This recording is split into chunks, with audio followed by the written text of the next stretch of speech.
Espírita Maria de Nazaré.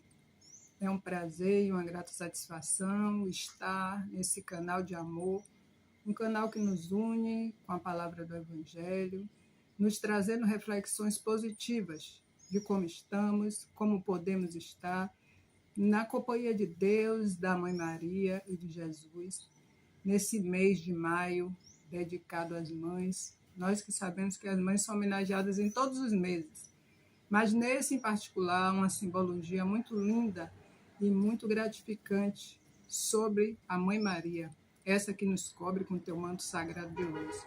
Então é um prazer e uma grata satisfação poder estar aqui colaborando com um pouco do muito que temos a aprender, a convite da nossa irmã Albani.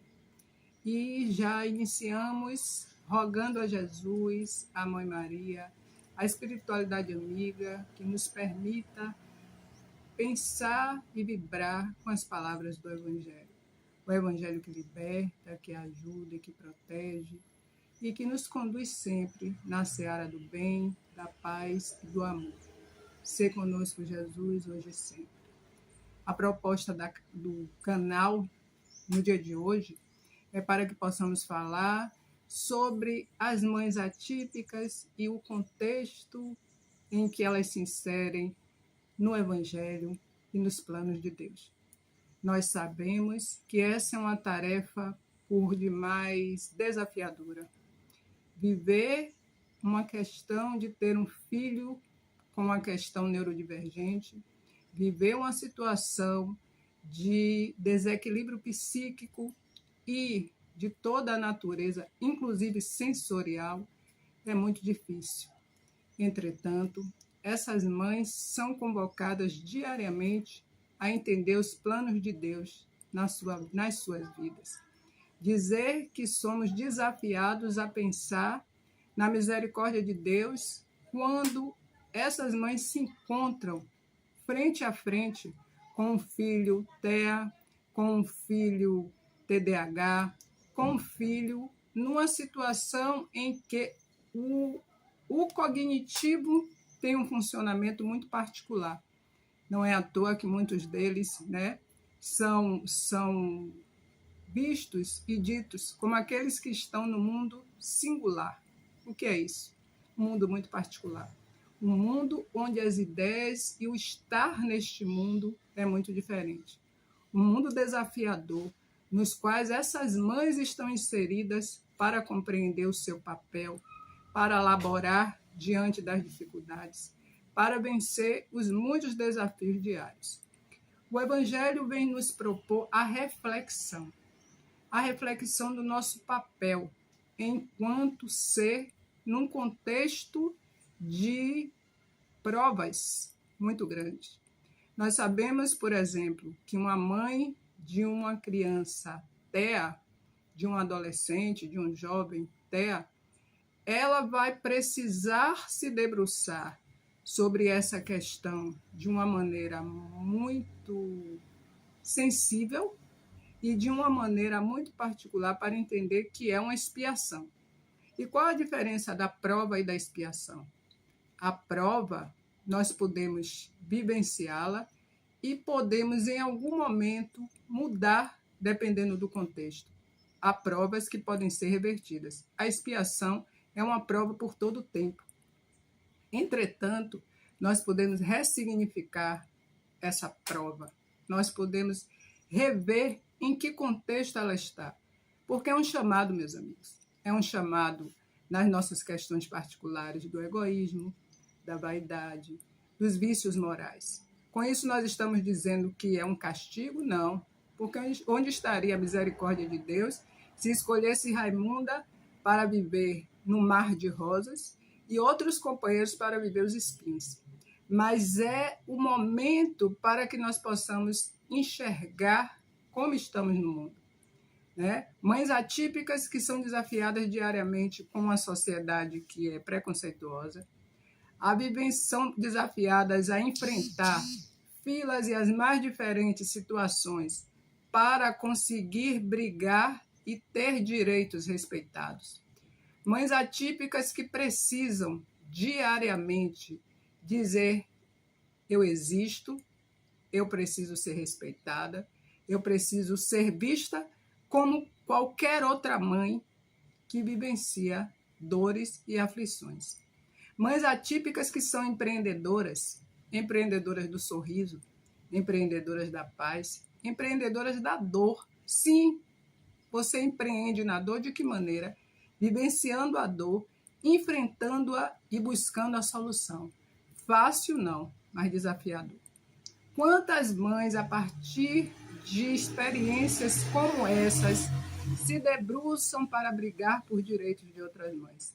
Isso é ressignificar. Quantas vitórias dos atípicos, a partir das dores dessas mães que foram em busca de direitos esses que há algum tempo nem se eram discutidos.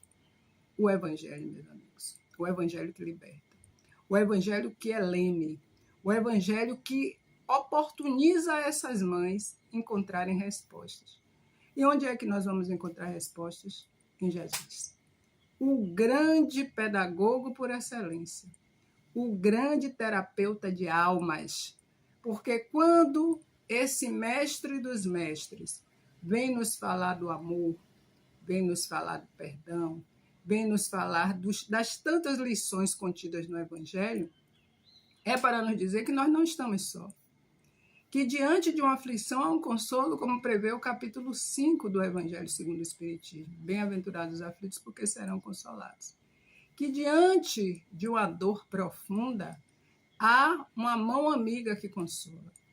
E uma mãe que planeja uma gravidez durante 9 meses, que passa por todas as vicissitudes na expectativa de ter nos braços o seu filho com situações pertinentes à infância, mas não com um desafio tão grande de ter uma expiação por todo o tempo, a mãe não se prepara para viver uma situação dessa. Ela é desperta diante do contexto, no momento em que percebe, de fato, o que está vivenciando, e é desafiada a entender e a compreender o porquê e para que essa questão chegou na sua vida. E não é fácil. Não é fácil, e é nesse momento que vamos compreender a lição do Evangelho. Compreender quando Jesus, diante de tantas vicissitudes que passou, teve a sabedoria, a garra, a força, o bom ânimo para não perecer diante da dor. É diante de um desafio de ser mãe atípica que nós, que não passamos por essa experiência, vamos rever os nossos conceitos diante de filhos que não apresentam nenhum problema de ordem cognitiva, mas que apresentam comportamentos outros que são desafiadores e que trazem dores a essas mães que não são atípicas. Porque, vejam, as dores são de várias naturezas. As dores são de vários entrelaces. Tem mães que têm filhos ditos normais, e aqui nós colocamos aspas, porque, né, existe aí o que seria essa normalidade, né? Mas uma normalidade de quê? De não vivenciar uma questão neurológica, de não vivenciar uma questão de necessidade de um acompanhamento mais específico porque tem um cognitivo comportamental, de não precisar de uma medicação para um déficit de atenção ou coisas dessa natureza. Tem mães que não passam por essa questão com seus filhos, mas passam por outras tantas, de uma rebeldia, de uma insatisfação, de um comportamento voltado para o mundo das drogas e dos vícios de toda a natureza. Desafios. Desafios que essas que estão na maternidade vivenciam muitas vezes caladas, vivenciam muitas vezes num silêncio adoecedor, porque não tem uma rede de apoio. Hoje fala-se muito em rede de apoio, né? E quando se fala em rede de apoio, nós pensamos muito na rede de apoio material. Então, eu preciso da verba, do dinheiro que vai pagar a terapia, que vai pagar o medicamento, que vai pagar e pagar. Mas e o consolo, o abraço fraterno, a comunhão de ideias, né? Aquele momento em que nós só queremos um abraço, aquele momento em que nós só queremos ser ouvidas, aquele momento em que nós só queremos ser consoladas. E aqui eu me coloco nesse lugar porque eu ouço muito diariamente frases dessa natureza por lidar com essa realidade das mães atípicas.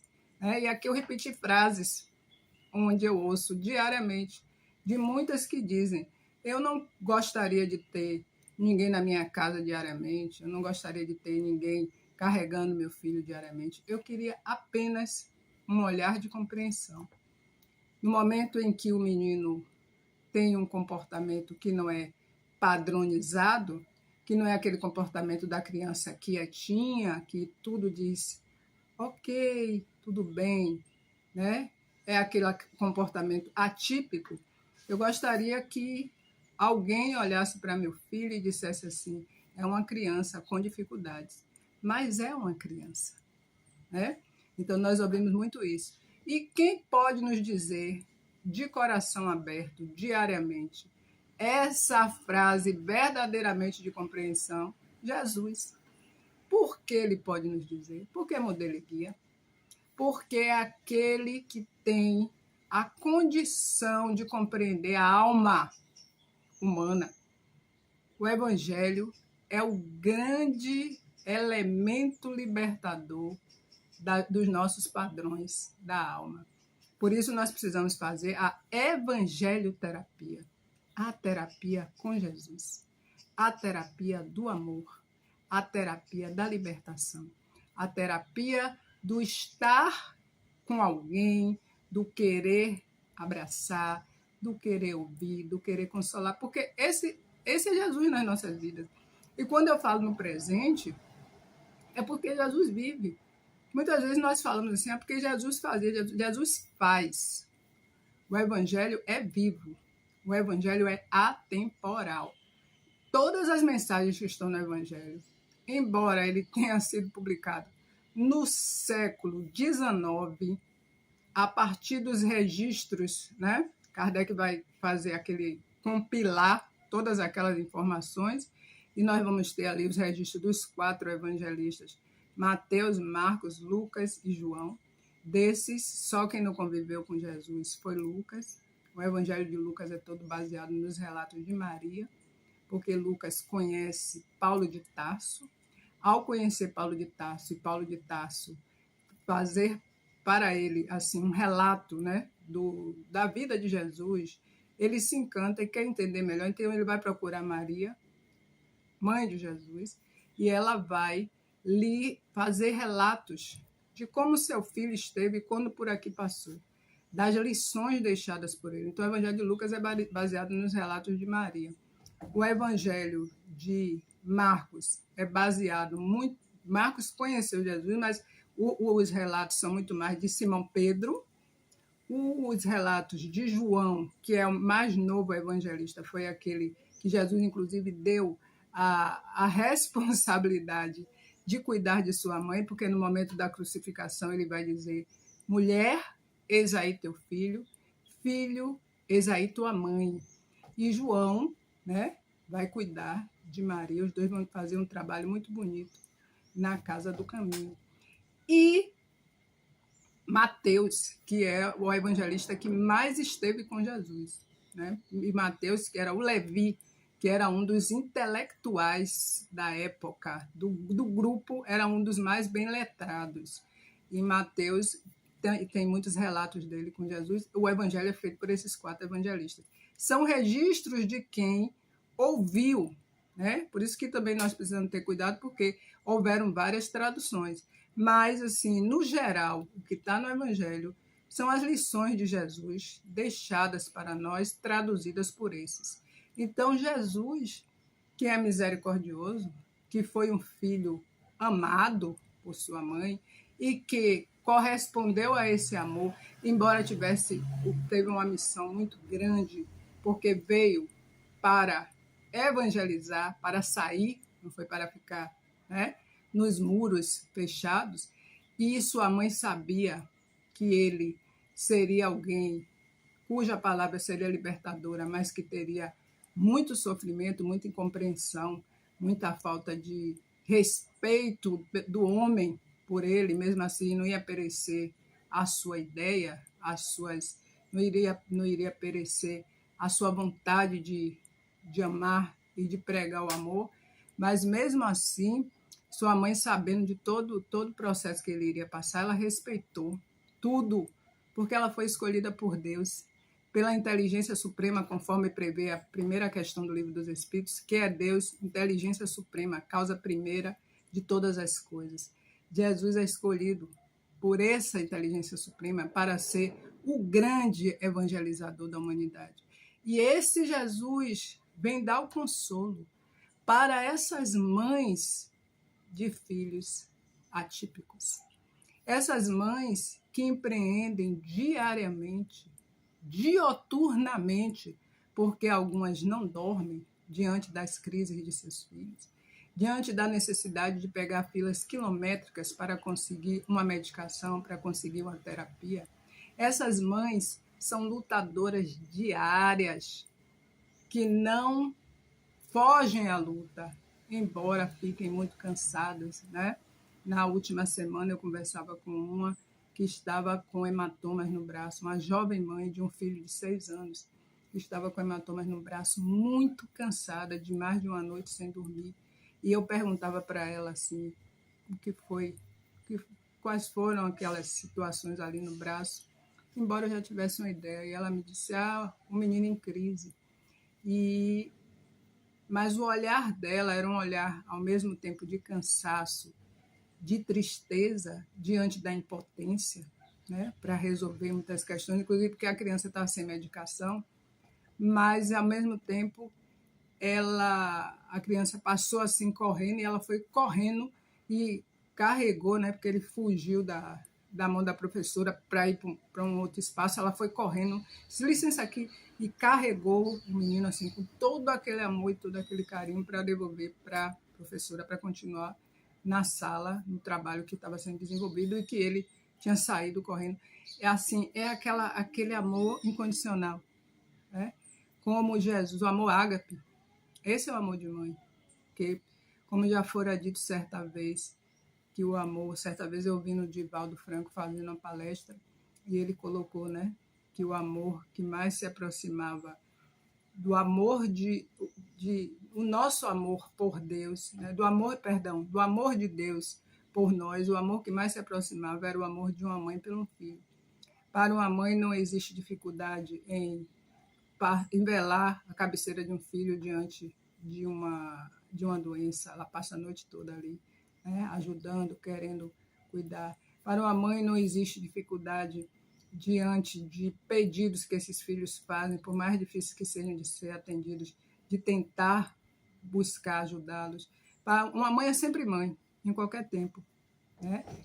Meu filho tem 40, 50 anos. Para a mãe, é sempre aquele filho que ela vai estar ali tentando ajudar de alguma maneira a vencer as dificuldades da vida, né?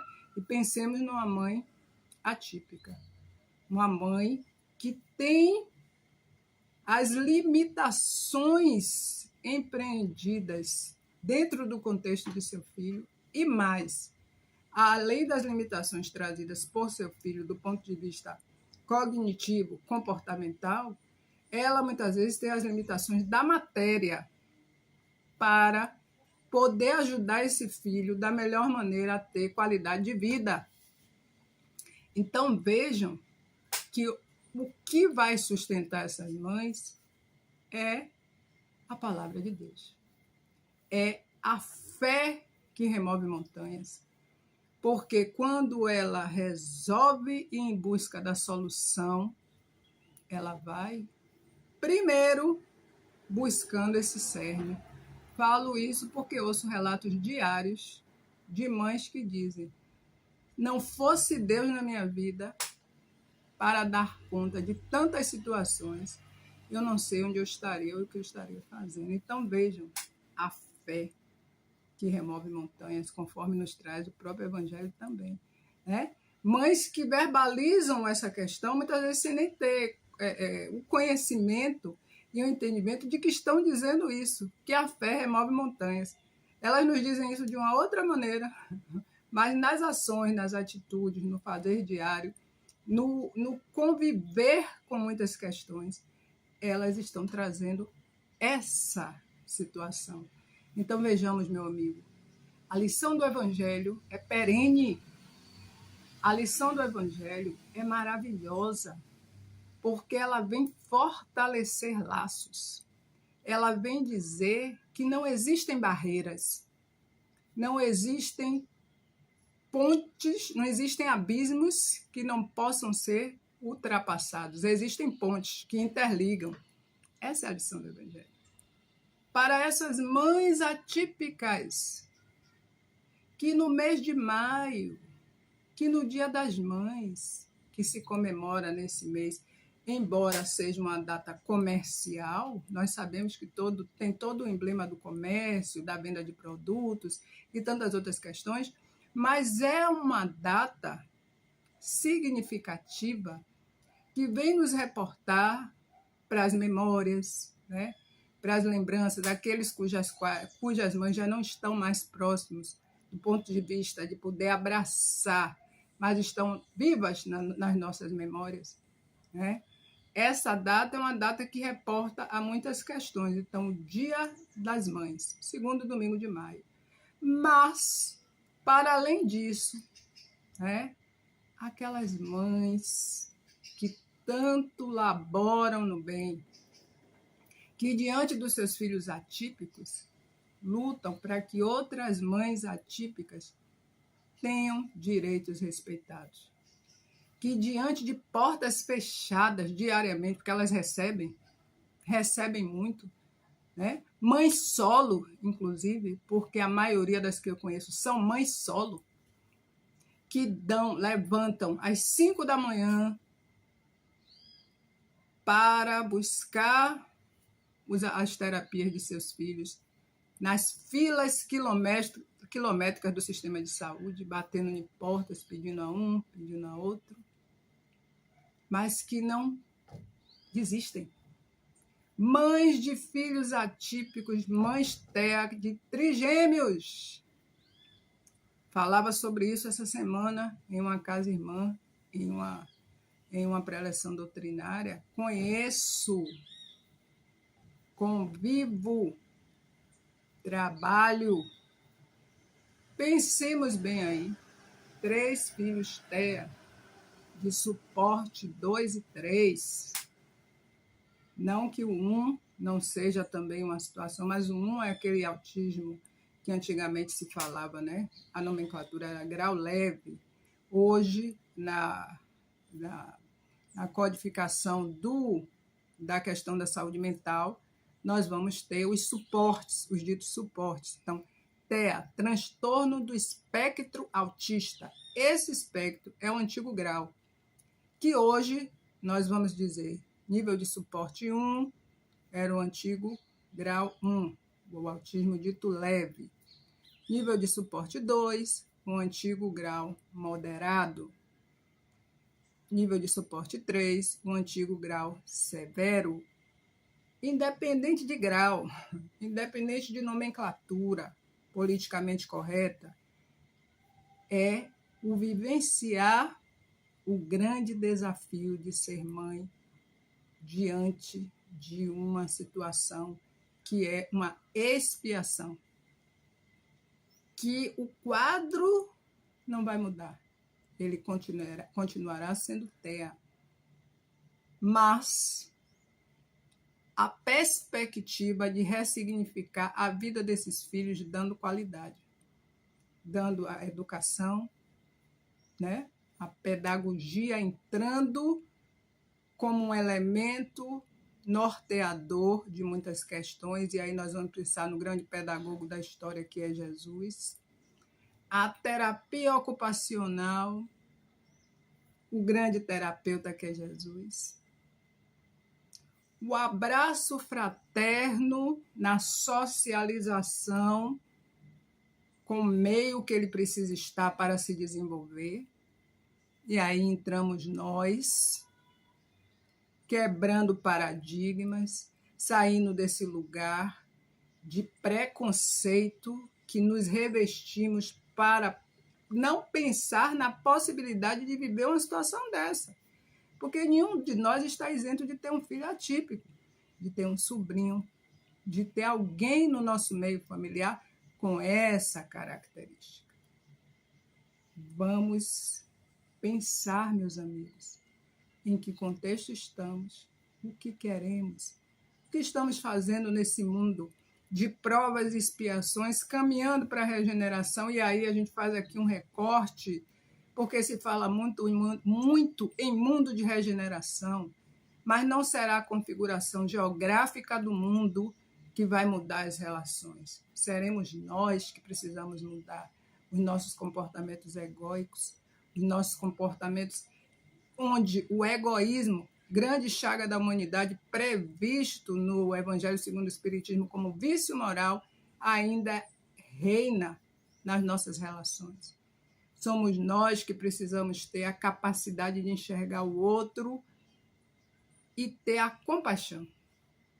Porque falamos muito de empatia, linguagem da moda, linguagem bonita, mas antes de falar de empatia, Jesus já falava de compaixão. No capítulo 10 do Evangelho segundo o Espiritismo, quando vem nos dizer: bem-aventurados e misericordiosos, porque receberão misericórdia. E a misericórdia passa pela forma como eu olho o outro, pela maneira como eu entendo que o que eu não quero para mim, eu não posso querer para o outro. Pelo respeito, pela fala que acolhe, pelo silêncio necessário, que muitas vezes eu não preciso dizer nada. Basta que eu silencie, esse silêncio seja um silêncio de respeito. Para que nós possamos o quê? Fazer as nossas reflexões. Quem somos nós no contexto de mundo? Quem somos nós precisando reavaliar a nossa conduta moral, a nossa conduta ética? Quando eu olho para uma criança atípica, num contexto em que ela esteja inserida, estou num shopping, estou num lugar público, e esta criança tem, desregula e tem um comportamento mais arredio, e eu julgo, e eu digo mal educada, a mãe não está prestando atenção suficiente, eu não sei nem do que se trata, e eu já faço uma ideia de valor. Eu preciso ter cuidado com o meu comportamento. O que eu não quero para mim, eu não posso querer para o outro. Eu preciso respeitar. Eu preciso entender a lição de Jesus. Jesus que diante daquele episódio, aquela passagem, muito conhecida nossa da mulher adúltera, quando tantos se reuniam para apedrejar esta mulher, Jesus, embora tivesse autoridade moral para condenar, porque à época ela havia cometido adultério esse que era a pena para tal comportamento, era a pena de morte, que podia ser apedrejamento ou qualquer outro, porque existiam várias penas de morte, E estava um grupo reunido já para apedrejar esta mulher. E Jesus, com aquela pedagogia maravilhosa, porque Jesus falava por parábolas, e parábolas são alegorias, para que nós interpretemos e possamos entender, fazer as nossas reflexões. Jesus chega do alto da sua capacidade de lidar com o outro, olha para todos e pergunta, e diz: aquele que não tiver pecado, que atire a primeira pedra. Pecado aí, nós vamos entender aquele que nada dever, aquele que for um poço de virtudes, joga a primeira pedra. E todos vão saindo silenciosamente, botando sua pedra ali. Sabe por quê? Porque quem de nós não tem algo na nossa vida e na nossa conduta que a gente não precise rever e fazer uma limpeza interna e psíquica diante do que já fizemos. Aí todos saem silenciosos. Jesus escreve na areia, chama a mulher e diz: ninguém lhe condenou, eu também não lhe condeno. Vai e não peques mais. Ou seja, mude sua forma de estar no mundo. Seja alguém que não precise mais passar por uma situação dessa. A segunda chance dada por alguém com uma capacidade infinita de amar e que nós condenamos, apedrejamos, criticamos. Assim passam as mães atípicas. Mães empreendedoras do amor, mães empreendedoras da coragem, mães empreendedoras do bom ânimo diante de tanto massacre que nós, nos nossos comportamentos egóicos, colocamos, porque não é Deus. Deus não castiga, Jesus não humilha, Maria Santíssima cobre com manto e protege. Para concluir, meus amigos, tem uma mensagem aqui do livro Meditando com Você, de César Braga Said, que nos diz assim, abre aspas, o título é O Plano de Deus. Descubra o plano que Deus traçou para você. Deus tem um plano para você. É possível que você não o conheça e que tudo que já aconteceu em sua vida lhe dê motivos de sobra para não acreditar nisso. Se os problemas se multiplicam a cada dia, não devemos interpretá-los como um castigo divino ou um esquecimento temporário do Criador em relação a nós. Esses obstáculos não são barreiras intransponíveis, impedindo a realização de nossos sonhos. Precisamos reconhecer que toda realização duradoura e verdadeira exige luta e sacrifício para se consolidar. Ninguém chega ao cume de uma montanha sem esforço pessoal. As grandes distâncias são vencidas com passos sucessivos que são dados na direção do alvo perseguido. Quando as lutas são grandes, é porque grandes serão as conquistas. Quem se acostuma ao clima das facilidades não se aprimora, não adquire as experiências importantes que forjam a realização interior. Deus confia a cada um de seus filhos tarefas importantes na obra da criação e diariamente convida-nos a fazer a nossa parte. Nada melhor do que pensar, sentir e fazer o bem, a fim de nos integrarmos mais e mais no conhecimento desse plano. A existência desse planejamento divino não nos faz marionetes nas mãos do Criador, pois ele nos possibilita alterar e reprogramar esse plano todos os dias, por meio do nosso livre-arbítrio. Na serenidade interior que sejamos capazes de promover, ouviremos a voz paternal de Deus, guiando-nos, orientando-nos a alcançar aquilo que nos falta, liberar o que é de menor importância e eleger o que é essencial para a nossa felicidade. Acredite sempre no seu rico e imenso potencial. Não se detenha ante as críticas e nem pare de produzir se não houver reconhecimento. Deus conhece seus esforços e qualidades, e isso basta para que sejas feliz. Desejo a todos que os planos de Deus sejam entendidos por nós. Agradecendo ao convite dessa irmã querida, Alvani, por meio de quem eu estendo o meu agradecimento a todos os que nos acompanharam até o momento, desejando muito amor, muita paz, que Jesus abençoe o Núcleo Espírita Maria de Nazaré, para continuar nesse labor do bem, colaborando e contribuindo com o nosso melhor. E nesse momento, meus amigos, vamos fechar os olhos quem assim o desejar, agradecer ao divino, à espiritualidade amiga, pela nossa saúde, a nossa família, a nossa paz, rogando pelo melhor para o planeta e que nós possamos sempre segurar na mão de Deus, confiando e acreditando. Sê conosco, Jesus, hoje e sempre, que assim seja. Até breve. Muito